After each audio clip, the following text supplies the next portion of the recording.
If devices want to be able to communicate with each other, they will need an IP address. Each device on a LAN needs a unique IP address to be identified and located on the network. Without IP addresses, devices would not be able to share files, use network printers, and other resources on the network.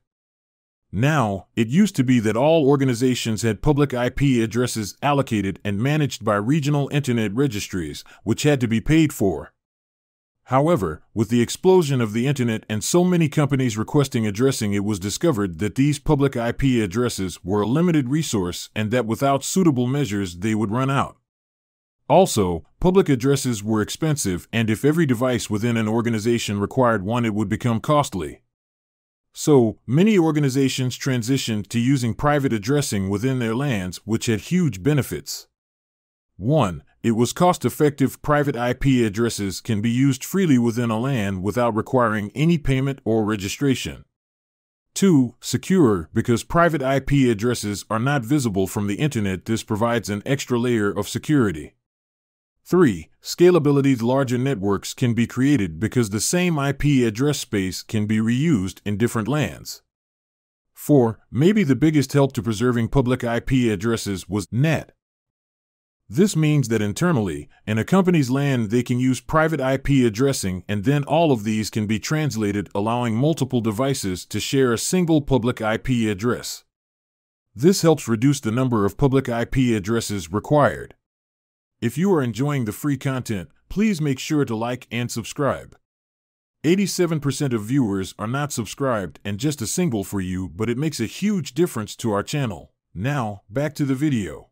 So these private IP addresses are used within private networks or LANs and are not routed on the internet, so the same private IP address ranges can be reused in different LANs across the world, and this won't affect anything because they are only being used in their own private environment. These addresses are not publicly routable, so can't be seen from the internet. And if a user with a private IP address did want to access resources on the internet, then the company can use NAT, which allows multiple devices to share a single public IP address, permitting organizations to have a large number of devices on their network without the need to obtain a unique public IP address for each device. There are 3 ranges of private IPv4 addresses that are reserved for use on private networks. To really understand and be successful in computer networking, you must get a fundamental grasp on IPv4 addressing and subnetting. Address range. Let's start off by looking at the private IP address range. We will choose 192.168.10.0. Subnet mask. Then we must determine the subnet mask. The subnet mask determines the size of each subnet in the network. For example, a subnet mask of 255.255.255.0 or /24 in CIDR notation would create a network with 256 addresses, 254 hosts, and 2 reserved addresses. The 0 is the network address, and the last number .255 is the broadcast address. From .1 to .254 are the usable amount of host devices within that range. This now leaves us with 192.168.10.0/24. Divide the network. 254 hosts in a single subnet might be considered too many, and there are several benefits to dividing a subnet into smaller subnets. Improved performance. Broadcast traffic is a type of network traffic where a message is sent from a single device to all devices within a subnet. When the number of devices in a network subnet increases, the amount of broadcast traffic also increases. This can lead to network congestion and slow down network performance. By dividing a large network into smaller subnets, you can reduce the amount of broadcast traffic and increase network performance. Easier to manage. By dividing a network into subnets and having less devices per subnet, you can manage and troubleshoot network issues more easily. Better security. Subnetting can improve network security by restricting access to certain areas of the network. For example, you can place servers in a separate subnet and apply stricter security policies to that subnet. Lots of theory here, and there's just a bit more to come before we get into the configuration. An IPv4, IP version 4, address is 32 bits long in binary format, and it is normally expressed as 4 decimal numbers, but this is just so that it's readable by humans. Network devices only read ones and zeros, so an IP address of 192.168.10.0 will have the following binary format: 110000000, because there is a 1 in the 128 column and a 1 in the 64 column with all the other bits as 0, then this equals 192. Then we move on to how to get to a value of 168. We add a 1 in the 128 column, no bits in the 64 column, then a 1 in the 32 column and a 1 in the 8 column, giving us a value of 168. For 10, we need just positive bits in the 8 and the 2 column. And for 1, we need a positive bit in the 1 column, giving us an IP address of 192.168.10.1.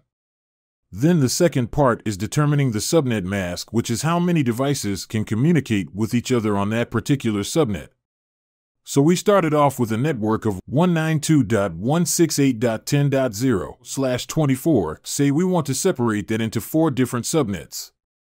That would give us 4 subnets using a /26 192.168.10.0, 63.64, 127.128, 191.192, 255, all with a /26, giving us 64 addresses, with 2 addresses being reserved, 1 for the network and 1 for the broadcast address. So 62 usable private IP addresses. I've mentioned broadcasts a couple of times without explaining exactly what it means, so let's clear that up now. With IP addressing, there are 3 unique types of IP addressing: unicast, broadcast, and multicast. Unicast refers to when data is sent from one sender to one specific receiver. Multicast refers to a type of network communication in which data is sent from one sender to a group of receivers that have joined a multicast group. Broadcast, this is when data is sent from one sender to all devices on a network. In a broadcast, the sender does not need to know the individual addresses of the devices on the network. The data is simply sent to a special broadcast address that is recognized by all devices on the network. We will continue going through the theory, but I think to really get to grasps with all of this we need to do some configuration, so let's jump on the device and take a look. Now, it's question time. 1. What are the 3 ranges of private IP addresses? A. 172.16.0.0, 192.168.1.0, 224.0.0.0.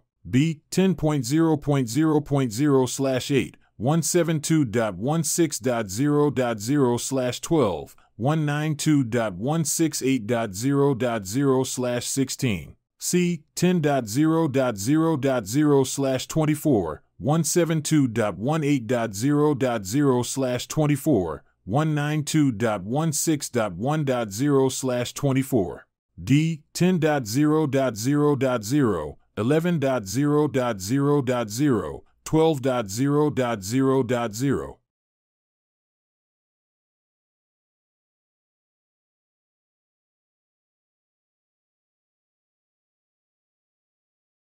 The answer is B. 2. How many host addresses are available in a /26 subnet? A. 62, B. 63, C. 60, D. 64.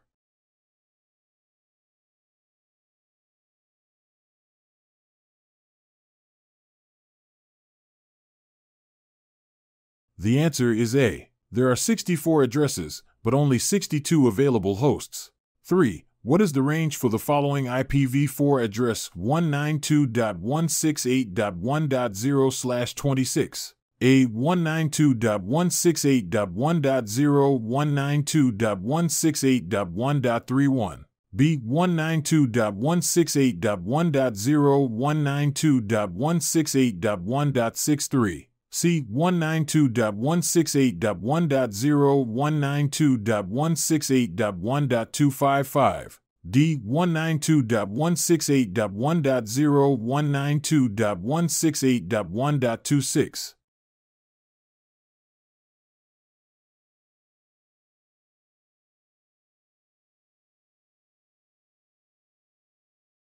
The answer is B. 4. What is not one of the benefits of subnetting? A. Easier to manage. B. Increases broadcast traffic. C. Increased network performance. D. Better security.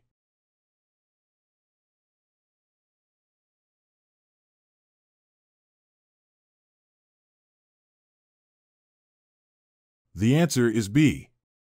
5. What is the structure of an IPv4 address? A. 128 bits long, written in decimal. B. 32 bits long, written in hex. C. 64 bits long, written in hex. D. 32 bits long, written in decimal.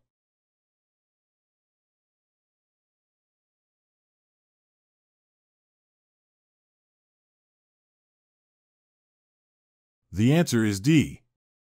6. What is the definition of broadcast? A. One-to-one. B. One-to-many. C. One-to-all. D. One-to-any.